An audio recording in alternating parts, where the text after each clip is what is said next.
Brought to you by Penguin.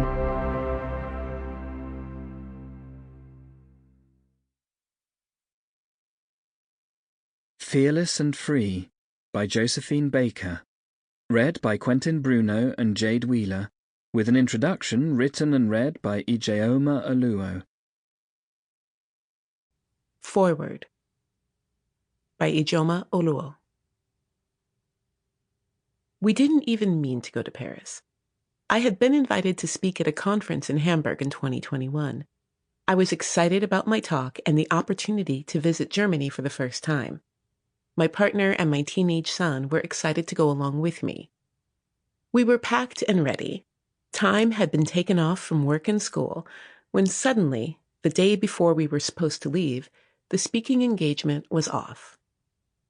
We sat at home with our disappointment, our packed bags, and our newly free time, and tried to figure out what to do next. I started Googling cheap flights overseas and landed on a last-minute flight to Paris. I booked the flight for 3 people, found an affordable hotel, and that same day, we were headed to Paris for the first time in our lives.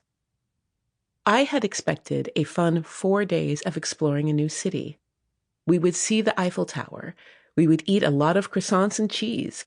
We would force the teenager to spend some quality time with us. It would be lovely.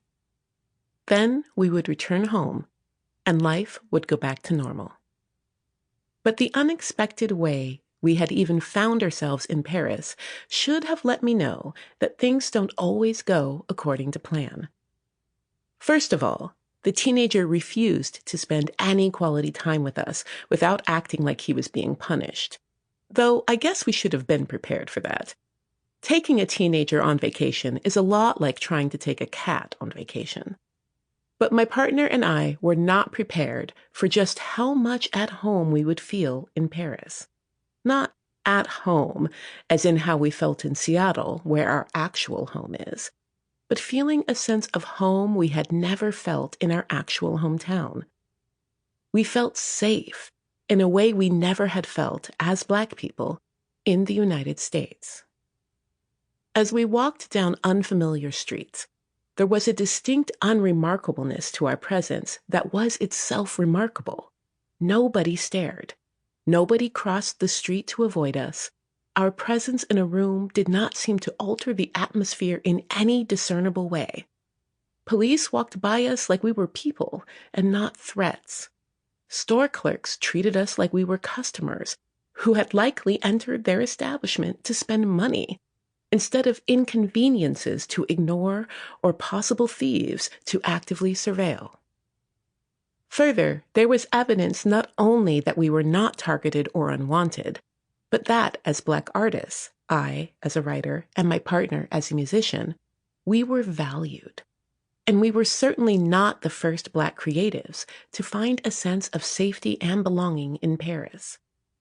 Paris's love of Black artists, particularly Black American artists, was evident everywhere.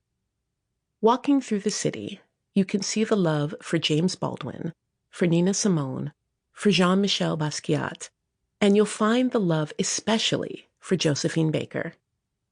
Perhaps no Black American artist is more beloved in Paris than Baker, and her influence on French culture is still seen today, decades after her death. My partner and I were inspired and immediately began imagining a life where we could live in Paris. On our subsequent visits there, the nuances of the racism in French culture and society became more apparent to us.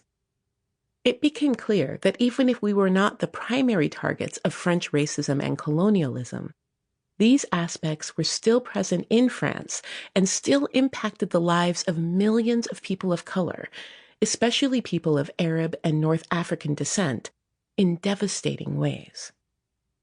But while thinking of living someplace where our creativity would be valued, where our humanity would be seen, where we could walk down the street and not feel the weight of the constant sense of unsafety that American anti-Blackness has always placed upon our shoulders, we couldn't help but wonder what we might be able to create in the place that Josephine Baker. Sample complete. Ready to continue?